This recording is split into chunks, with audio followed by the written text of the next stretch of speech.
on attend une recrudescence sur le second semestre 2012. Il y a toujours une tendance avant des élections présidentielles.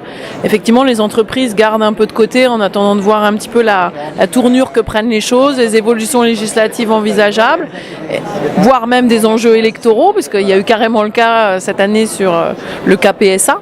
Voilà, donc on attend une recrudescence, mais il y avait plutôt une accalmie depuis 1 an et demi, on va dire, après la grosse crise de 2009 où il y avait eu énormément d'emplois détruits. Voilà, mais c'est plutôt des tendances autour de 1000 PSE, on va dire, à 1500 PSE en 2009 qui sont déposés auprès de l'administration du travail. Il y a une nouveauté, si on peut la considérer comme telle, c'est la prise de position judiciaire concernant les PSE. Ah oui, alors ça c'est clairement une nouveauté puisque il y a une espèce de fronde judiciaire qui s'est mise en place puisque plusieurs tribunaux de première instance, y compris Cour d'appel de Paris, se sont prononcés en octroyant finalement ou en donnant droit à des demandes formulées par des comités d'entreprise et des organisations syndicales pour essayer de faire échec à certains licenciements économiques quand les groupes qui présentaient ces projets étaient en bonne santé financière, n'avaient pas de menaces imminentes pour l'avenir. Et effectivement, ce qui est une première en France, les représentants des salariés ont obtenu que le juge annule la procédure sur ce motif-là, ce qui ne s'était jusque-là jamais vu.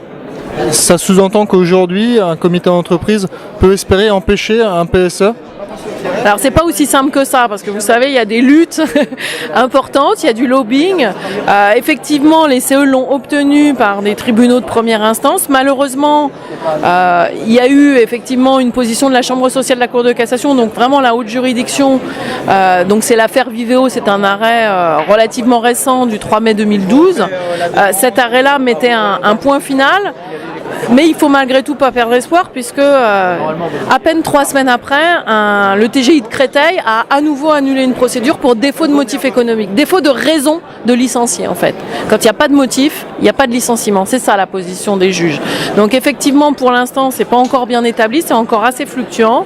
Il y a des luttes, il y a du lobbying aussi puisque c'est un sujet où le MEDEF mobilise pas mal de moyens pour dire il faut laisser une flexibilité aux entreprises et la flexibilité c'est y compris au niveau de l'emploi.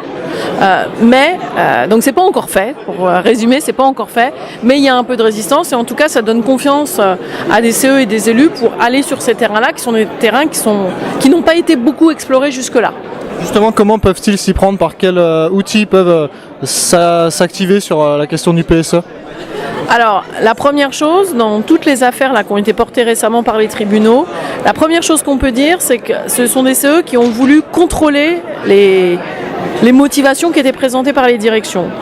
Donc ils se sont fait assister d'experts comptables, donc ça c'est un droit essentiel et il est fort dommage qu'un CE ne l'utilise pas à l'occasion d'un plan de sauvegarde de l'emploi. L'expert comptable donne des moyens, un accès à l'information extrêmement important pour le CE, un accès au groupe, à la manière dont l'entreprise est gérée, aux choix qui sont faits et contrôle la justification qui est avancée. Donc ça c'est le premier élément. Après le deuxième élément, bien évidemment, alors toutes les entreprises ne sont pas dans le même cas, il y a parfois des réelles difficultés économiques, donc là il n'y a pas forcément d'enjeu à faire annuler ou à se dire finalement l'entreprise pourrait-elle faire autrement. Parfois c'est assez inéluctable, mais dans les cas où ça ne l'est pas, il faut déjà donner les moyens. Dans tous les cas, même quand ça va mal, le diagnostic de l'expert il est toujours utile pour mesurer l'ampleur des dégâts, parce que souvent les dossiers sont présentés un peu en version catastrophe. On imagine mal un employeur qui minimise les difficultés économiques quand il présente un projet de licenciement. Donc il faut ramener les choses à leur juste valeur, et même quand on n'arrive pas à aller sur des terrains aussi forts et aussi importants là, que l'annulation pure et simple d'un projet, on peut parfois au moins récupérer quelques postes. C'est toujours ça de prix, c'est toujours des salariés licenciés en moins.